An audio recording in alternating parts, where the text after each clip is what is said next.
You see that? You know what that is? It's a horn. This video is a deep dive into rebuilding this beautiful piece. So go brew yourself a cup of joe or pop open a cold one. Let's talk.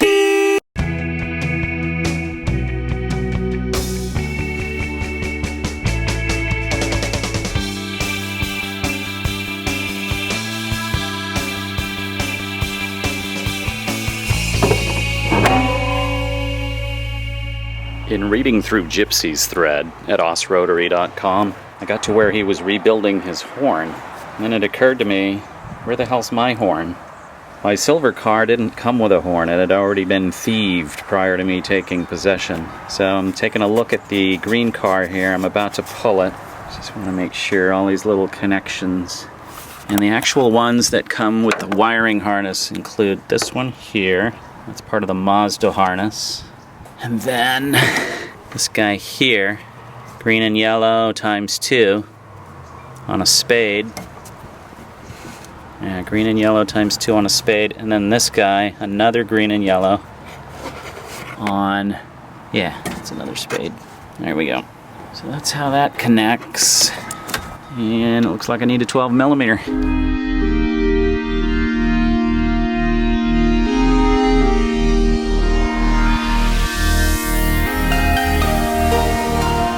I've never had a horn apart before, so we'll see what we've got inside here. Let's see if I can fix this bad boy. Not that it's broken, just that I gotta make it pretty. It's gotta be beautiful to go back on my car. I gotta read up on this. I know a guy that rebuilt one, just gotta read it. Gypsy, Japanese nostalgic car, Os Rotary. Brilliant guy. In order to get horn plated, I need to remove the circuitry. A couple of rivets holding it in here. And the final component to come off the horn here will be this 8mm nut. Actuating arm of some sort. The bolt coming out the back, along with the spade for the plug. There's this phenolic tang. Underneath that appears to be a copper tang. Copper tang was off-centered on purpose. And there's an insulated eyelet here. Looks like it's phenolic. There's the mounting bracket and the coil.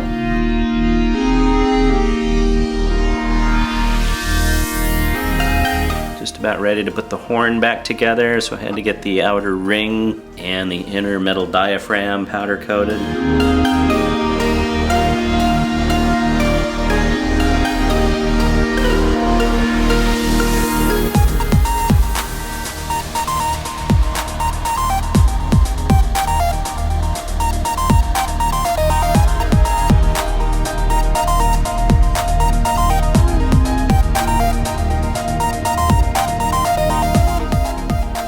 Got all the bits laid out. There's a lot, and in order to know what to do there's the fantastic resource of the Gypsy thread on Os Rotary, where he carefully lays out what order these parts go back together. Much love and thanks to John, who laid that out at osrotary.com. Reassembling the horn. It's a night horn, type KM115, 12 volt, 35 amp, rated at 110 decibels. So in the reassembly, we're going to rivet or re-rivet the coil along with this holding bracket. I know straight up that the coil has a little nubbin which is going to center the mounting bracket.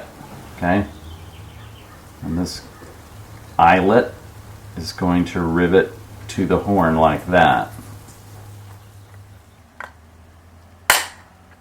Okay, one rivet down. Outside inside.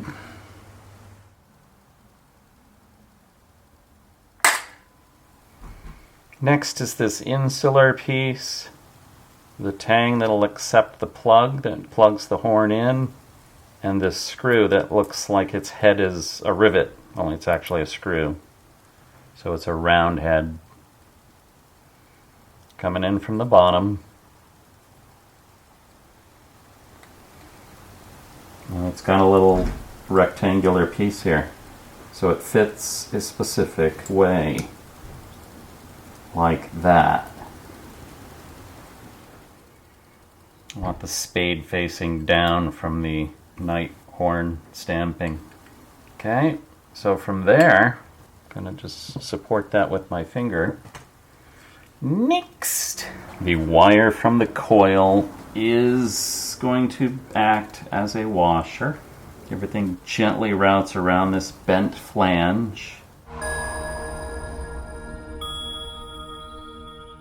That phenolic insulator is going to meet up with the other phenolic piece. I don't know if you heard that snap, but that was a key moment right there. Wire from the coil, contact points for the horn, insulating tang, and this guy, the other half of the contact point. Oh, I want you to notice that on this piece here, this little indentation here on this plastic, that is where the adjustment screw will make some fine-tuning adjustments. The other half of the contact point, just going to start this nut on, and then I'll fine-tune the position of all these pieces.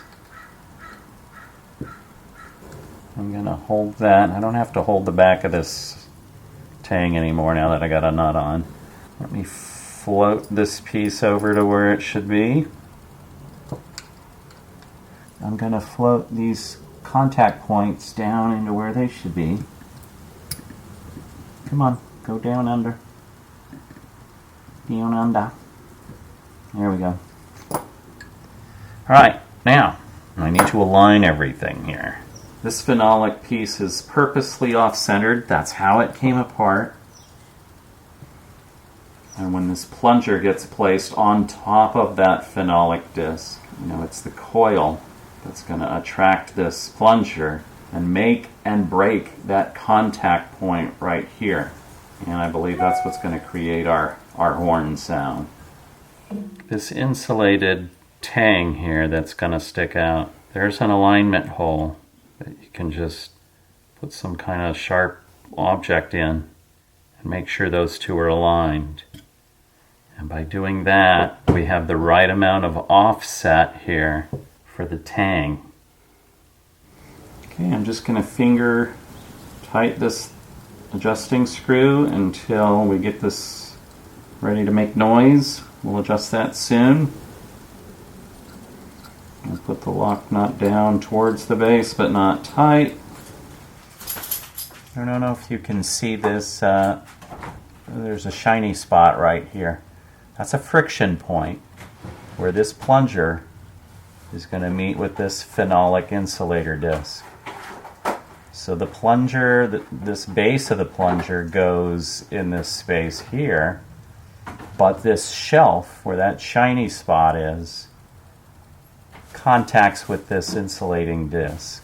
Same with the other plunger here. The other plunger has a similar shiny spot right there where it's going to contact with that insulating disc.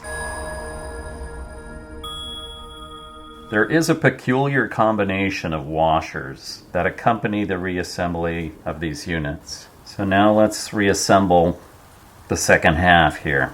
So the first thing that goes on is a small washer and then a big washer. There was one less flat washer on one horn than the other, and I'm pretty sure that is an adjustment for sound.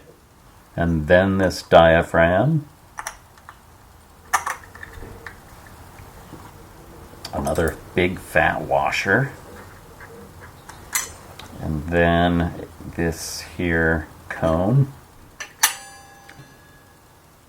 Another fat washer.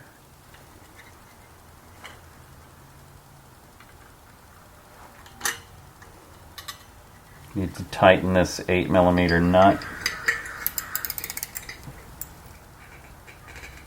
Good. Gasket. Delicate placement of the plunger so that shelf sits on the phenolic disc. Realign gasket.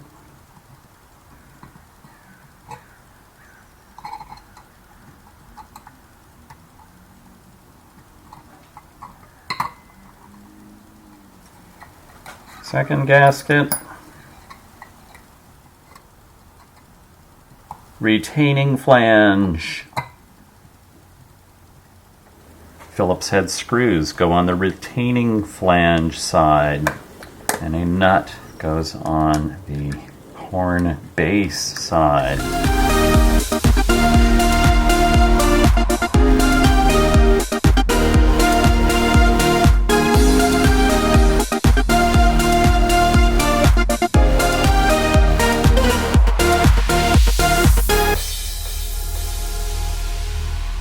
I've got to set everything up here to test this. I'm starting with the screw, the adjustment screw, like all the way up.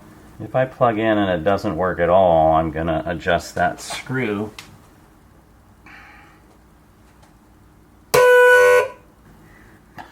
Nice! I'm going to say that works. And then, how does this affect it? If we give it a couple turns, does it make it softer, louder, what? Makes it annoying.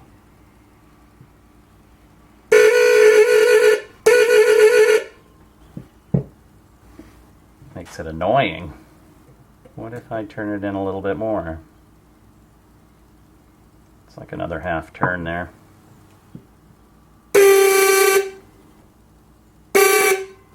Let's go down again. There's another half turn. I like that. It's louder. I'm going to call that good and just secure this thing. I'm going to go ahead and lock it in that spot. That was a great tone. Well, I don't know if that was great. It was definitely going to work for me. 9:30 seconds. Ignition wrench.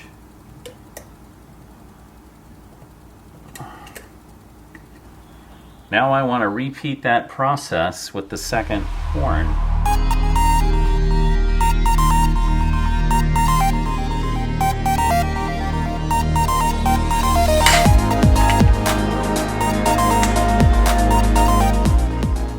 Next piece goes underneath. Gonna have your spade connector. It's gonna point down. Screw with a rounded head. Then we need this guy. In goes the connector. Then the points. The phenolic insulator.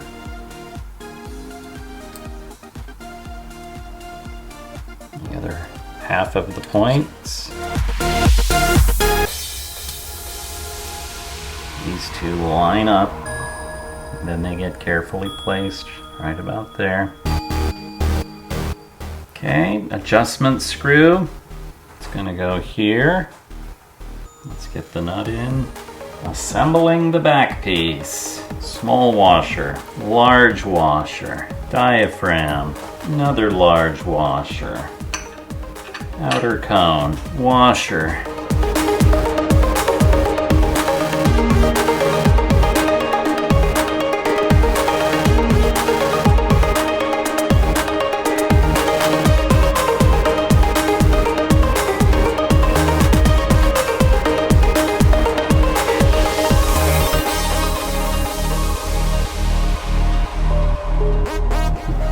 Go ahead and test this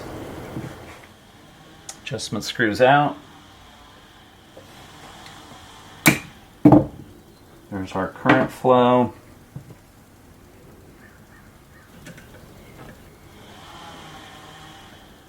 One full turn.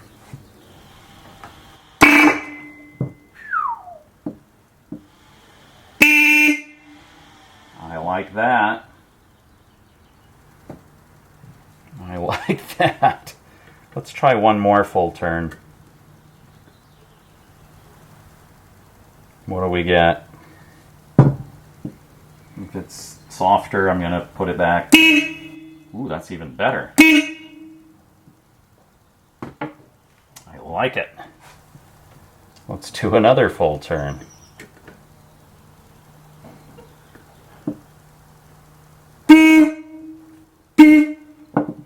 That's a little dull. Let's come back.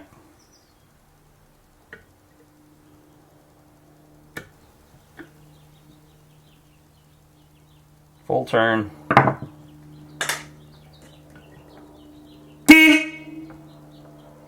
Perfect. Take it. Let's get this lock nut put in place.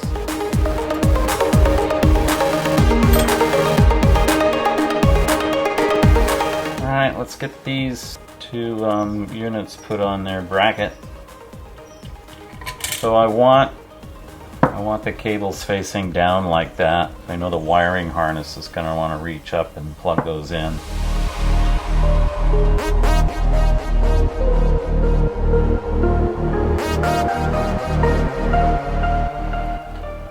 There we go. Let's put them on the car.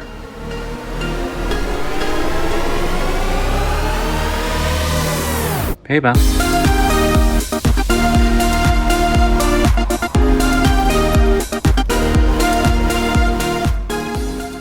Installing black side facing inward, and my tangs for electronics are facing towards the driver.